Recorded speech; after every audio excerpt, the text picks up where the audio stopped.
Hello and welcome to Manufacturing.net's Security Breach. I'm Jeff Ranke, Editorial Director of Manufacturing.net and Manufacturing Business Technology.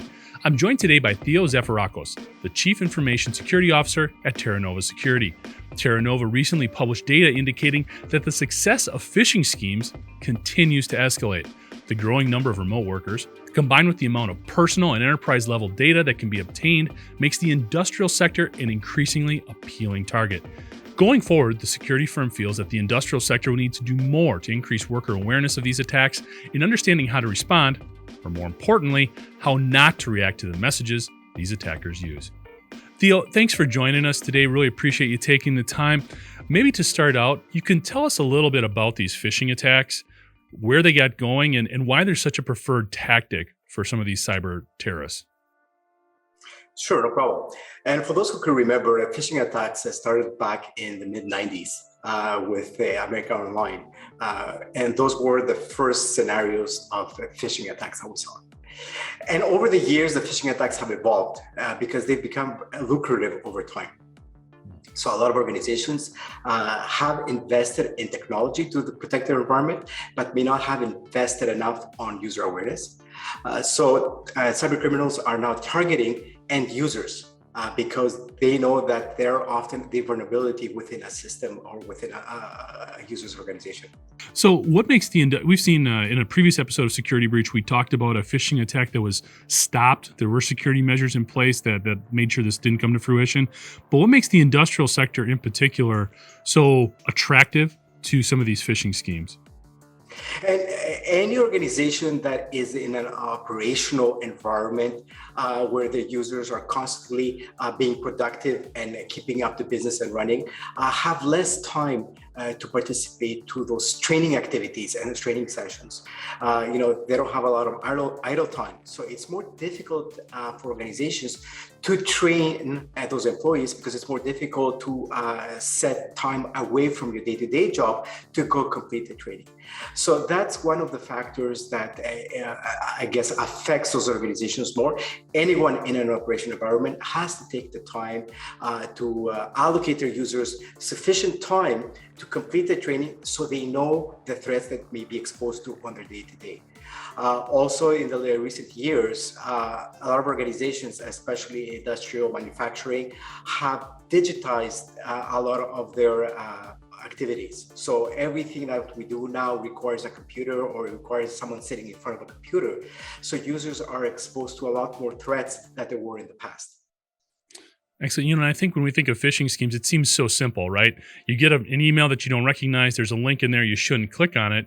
But you guys actually did some really interesting research. You recently published the Terranova Security Phishing Benchmark Global Report, as well as you did something called a Gone Phishing Tournament.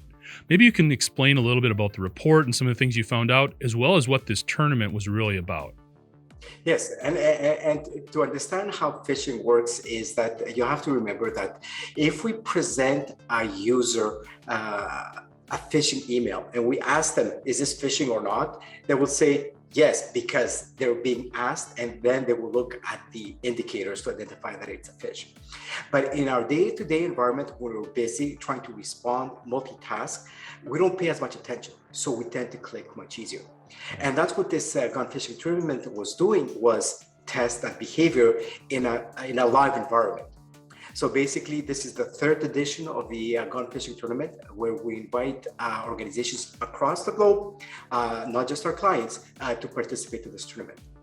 The tournament provides security leaders some benchmark data based on their location, their industry, their size, and whether they have a program in place or not. And it compares them to others who will be submitted to exactly the same scenario right now. So we're comparing apples to apples, right? So it's the same. So this scenario was leveraging the current work environment with a lot of users working remotely or in a hybrid environment and using collaboration tools. So it was relevant to a lot of users' work environment. So our tendency to respond, click, and act is much higher. And that's why we saw a very high click rate. Interesting. Obviously, you have a very vested interest in cybersecurity. Maybe you can tell us a little bit more just about Terranova, the company, and the work that you guys do. Yes, so Terranova has been in business for over 20 years. Our President and CEO, Luis Lapuente, was a visionary 20 years ago to implement the first cybersecurity awareness training where it did not exist. Ever since then, we've trained millions of users across 200 countries in over 40 different languages.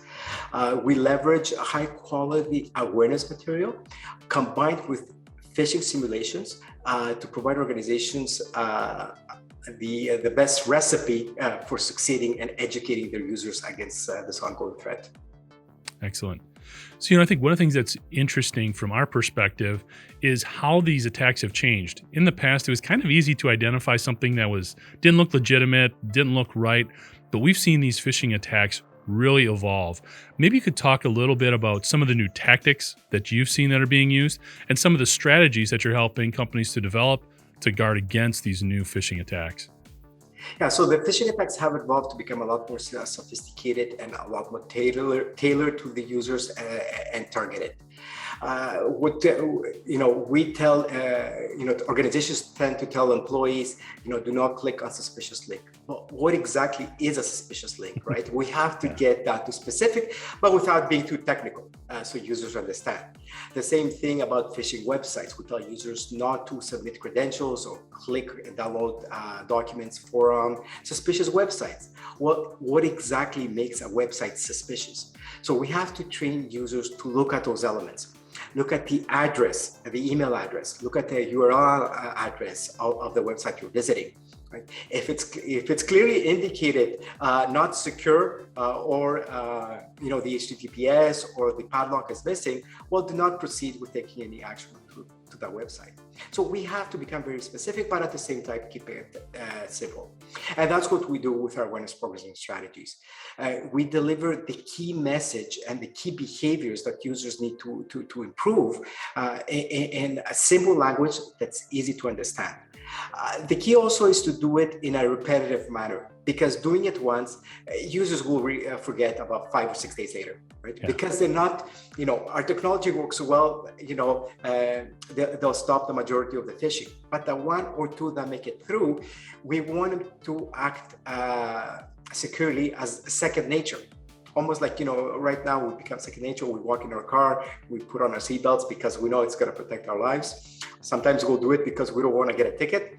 Either way, we are somehow motivated to do the right thing. So we have to take the same approach with phishing. Keep repeating the message, make it specific yet simple to understand. Yeah.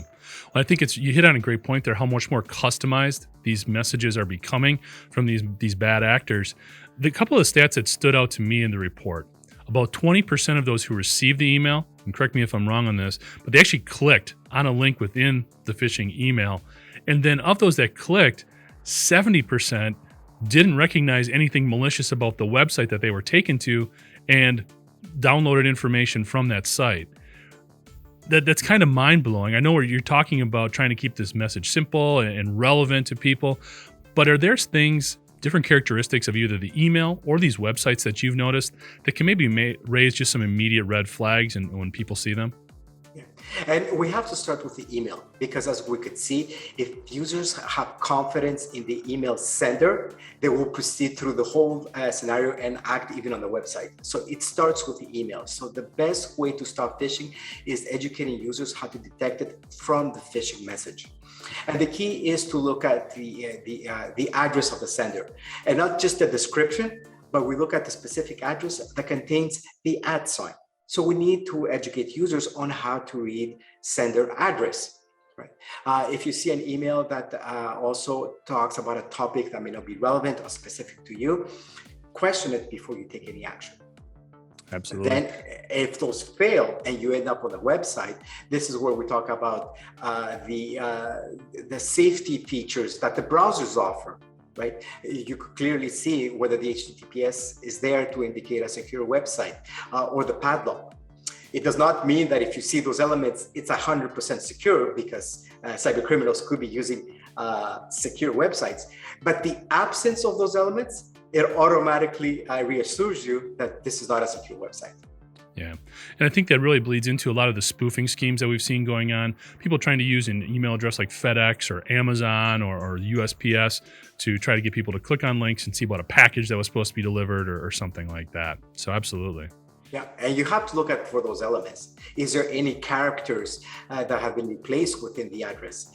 Is there any additional words that have been added to the address? If I'm getting FedEx, but the sender is Google, well, does this make sense? Absolutely. Good point. I think one of the things, you keep talking about training and keeping people up to speed on what to look for. I think there's a lot of folks in the industrial sector who are championing the need for this training and other security investments on an IT level, but they keep hitting some of these obstacles in terms of where companies want to invest money. If somebody's a champion for making investments in cybersecurity, but they're hitting some of these obstacles in terms of getting those funds, could you offer them any advice in terms of tactics and maybe how to sell this as they move up the food chain, so to speak? Yes. So any organization nowadays will have an information security program. And you have to align your security awareness program with the strategic objectives of your corporate security program. Show how information security awareness supports the people aspect of security. Yes, we'll have processes in place and we'll have technology in place, but we rely on people to implement and use those processes and technology. So let's teach them on how to do it securely. So by aligning your objectives of your security program to your corporate security objectives, then you'll be able to demonstrate that there is value and there is a return of investment.